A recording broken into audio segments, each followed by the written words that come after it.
રામ નારાયણ રામની આ શ્રેણીમાં આપણે સતત જીવનના અલગ અલગ પાસાઓ અને વિષયોની વિગતવાર સમજણ મેળવી રહ્યા છીએ. તે ધર્મ, અધર્મ, પાપ કે પુણ્ય સાથે સંકળાયેલા હોઈ શકે છે.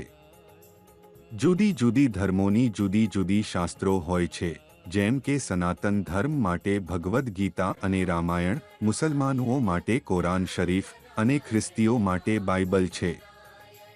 હવે લોકોમાં એક મોટો સંદેહ રહે છે કે કયું ધર્મશાસ્ત્ર સાચું છે તે વિચારી રહ્યા હોય છે. આ ધરતી પર દરેક વ્યક્તિ માનવી બનીને જન્મે છે, પરંતુ માનવોએ અનેક અલગ અલગ ધર્મોનું નિર્માણ કર્યું છે, જે દરેકને એકબીજેથી જુદા કરે છે. પ્રતિદિન ધર્મના બંધનમાં ફસાઈને માણસ પોતાના ફાયદા જોતો રહે છે. મહાગુરુ બાળક બ્રહ્મચારીજીના શબ્દો.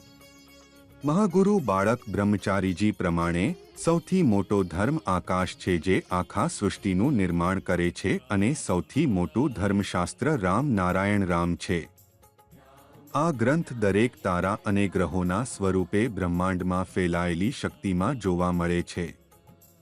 800 કરોડ લોકોનું સંકલન. આ ધરતી પર 800 કરોડ લોકો જીવી રહ્યા છે, અને તે બધા રામ નારાયણ રામના ધર્મશાસ્ત્રમાંથી બનેલ છે. આ ધરતી પર માનવ જીવનમાં પંચભૂત પૃથ્વી, જળ, આગ, વાયુ અને આકાશના સ્વરૂપે ઉર્જા અને જ્ઞાન મળે છે. જ્ઞાન અને વિવેક. સાચું જ્ઞાન પ્રાપ્ત થાય ત્યારે જીવનમાં સફળતાનો માર્ગ સરળતાથી મળી શકે છે.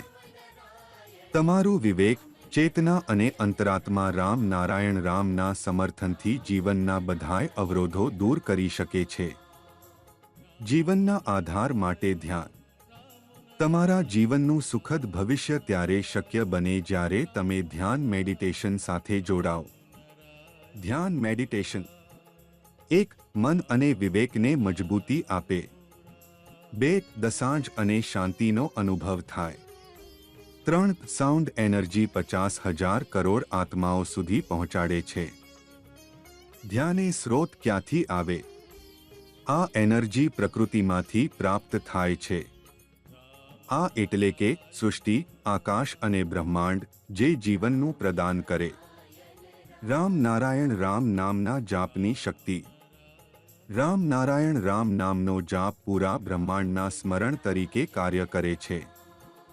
આ બીજ મંત્ર આખા બ્રહ્માંડમાં છુપાયેલા શક્તિના સ્વરૂપમાં છે.